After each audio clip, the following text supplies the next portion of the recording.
అందరికీ నమస్కారం. Welcome to teacher tax. ఈరోజు డిఎస్సి ఎఫ్ఆర్ఎస్ విద్యార్థుల యాప్లో హాజరు తీసుకునే యాప్లో తరగతిలో విద్యార్థులందరివి ఒకేసారి ఏ విధంగా స్కాన్ చేయాలి, అదేవిధంగా వారి హాజరైతే సరిగ్గా నమోదు కానప్పుడు అంటే ప్రతిరోజు హాజరు తీసుకునేటప్పుడు సరిగ్గా పడకపోతే ఏం చేయాలి, మరి రిజిస్ట్రేషన్ చేసుకునేటప్పుడు ఎటువంటి జాగ్రత్తలు తీసుకోవాలో ఇప్పుడు తెలుసుకుందాం. ఎఫ్ఆర్ఎస్ యాప్ అనేది ఓపెన్ చేసిన తర్వాత మనకి ఇక్కడ స్టూడెంట్ అటెండెన్స్ దగ్గర క్లిక్ చేసుకొని అటెండెన్స్ అయితే తీసుకోవచ్చు. ఇక్కడ అటెండెన్స్ క్లిక్ చేసిన తర్వాత ప్రతి ఒక్క తరగతి అయితే ఓపెన్ అవ్వడం జరుగుతుంది. ఏదైనా ఒక తరగతిని క్లిక్ చేసి ఆ యొక్క క్లాస్ని అయితే ఓపెన్ చేసుకోవాలి. ఇక్కడ ఓపెన్ చేసుకున్న క్లాస్ అయితే డిస్ప్లే అవ్వడం జరిగింది. ఈ క్లాస్ 3. ఇక్కడ మనకు పైన రకరకాల ఐకాన్స్ అనేవి కనిపిస్తున్నాయి. ఇది రీఫ్రెష్ ఐకాన్, ఇది కెమెరా మార్చుకునే ఐకాన్ అంటే ఫ్రంట్ కెమెరా, బ్యాక్ కెమెరా.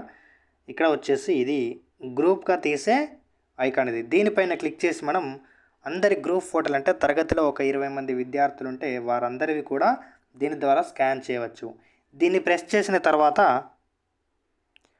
మనకు ఈ విధంగా కెమెరా ఓపెన్ అవ్వడం జరుగుతుంది. ఇప్పుడు ఆ థర్డ్ క్లాస్లోని విద్యార్థులు ఎంతమంది ఉన్నారో అంతమంది ఒకే దగ్గర కూర్చుండబెట్టి వారి వైపు కెమెరా అనేది చూపిస్తాం.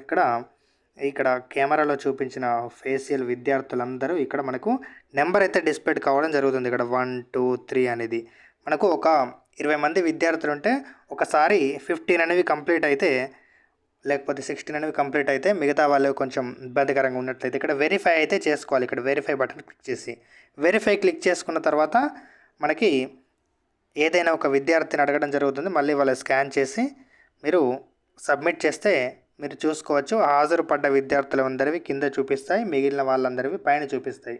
అదే ఏ విద్యార్థులు మళ్ళీ అయితే పడలేదో వాళ్ళనందరినీ ఒక గ్రూప్గా చేసి మిగతా వారందరినీ సక్సెస్ అయిన వాళ్ళందరినీ పక్కన పెట్టి ఎవరెవరైతే విద్యార్థులు ఒక 5-6 పడవలేదో వాళ్ళ మళ్ళీ అయితే స్కాన్ చేసుకోవచ్చు.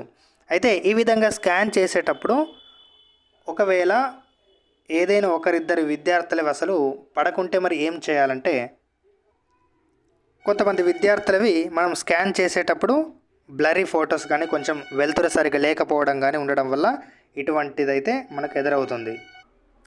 ఇలాంటి సమస్య ఎదురైనప్పుడు మనం విద్యార్థులవైతే రిజిస్ట్రేషన్ చేయాలంటే రిజిస్ట్రేషన్ చేసి ఆ యొక్క ఫోటో ప్లేస్లో మరొక ఫోటో కొత్తదైతే స్కాన్ చేసుకోవాలి. స్కాన్ చేసేటప్పుడు విద్యార్థి యొక్క బ్యాక్గ్రౌండ్ వైట్ ఉండే విధంగా చూసుకోవాలి. అదేవిధంగా వెలుతురు చీకటి కానీ కొంచెం అంటే వెలుతురు మరీ ఎక్కువ కాకుండా బాగా చీకటిగా లేకుండా మంచి లైటింగ్ ఉండే విధంగా చూసుకోవాలి. అదేవిధంగా వెనకాల వైట్ బ్యాక్గ్రౌండ్.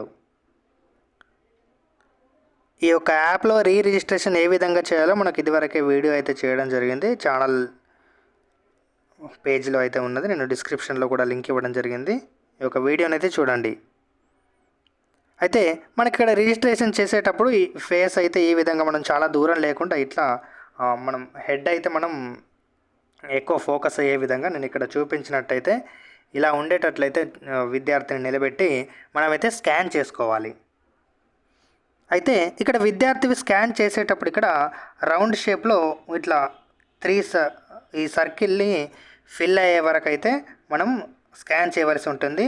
మొదటిసారి ఇలా 1 అవుతుంది, తర్వాత 2, తర్వాత ఇలా 3 సార్లు కంప్లీట్ అయిన తర్వాత మనకి టచ్ చేస్తే విద్యార్థి యొక్క ఫేస్ అనేది స్కాన్ అవ్వడం కంప్లీట్ అవుతుంది. సబ్మిట్ అయితే చేసుకోవచ్చు.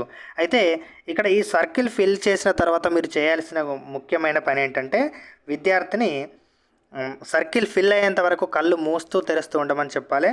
సర్కిల్ ఫిల్ అయిన తర్వాత ఆ విద్యార్థిని కళ్ళు మూయకమని నేను చెప్పేంత వరకు కళ్ళు తెరిచే ఉండమని చెప్పి మీరు విద్యార్థి కళ్ళు తెరిచినప్పుడు ఈ యొక్క ఫేస్ భాగంలో టచ్ చేయాలి. టచ్ చేసినప్పుడు మనకి కరెక్ట్ ఫోటో అనేది క్యాప్చర్ అవ్వడం జరుగుతుంది. అప్పుడు మీరు సబ్మిట్ అయితే చేసుకుంటే విద్యార్థి యొక్క ఫోటో కళ్ళు మూయకుండా కళ్ళు తెరిచినప్పుడు మంచి లైటింగ్లో అయితే క్యాప్చర్ అవ్వడం జరుగుతుంది. ఈ విధంగా చేస్తే విద్యార్థులవి రిజిస్ట్రేషన్ మీరు అటెండెన్స్లో ఈజీగా అయితే చేసుకోవచ్చు. గ్రూప్ అటెండెన్స్లో కూడా చాలా బాగా మీకు సక్సెస్ఫుల్గా అయితే అవ్వగలుగుతారు. ఈ విధంగా చేయడం ద్వారా ఎఫ్ఆర్ఎస్ అనే యాప్లో మీరు ఒక 2-3 మినిట్స్లోనే తరగతిలో విద్యార్థులందరూ అయితే స్కాన్ చేసుకోవచ్చు. Okay, thank you.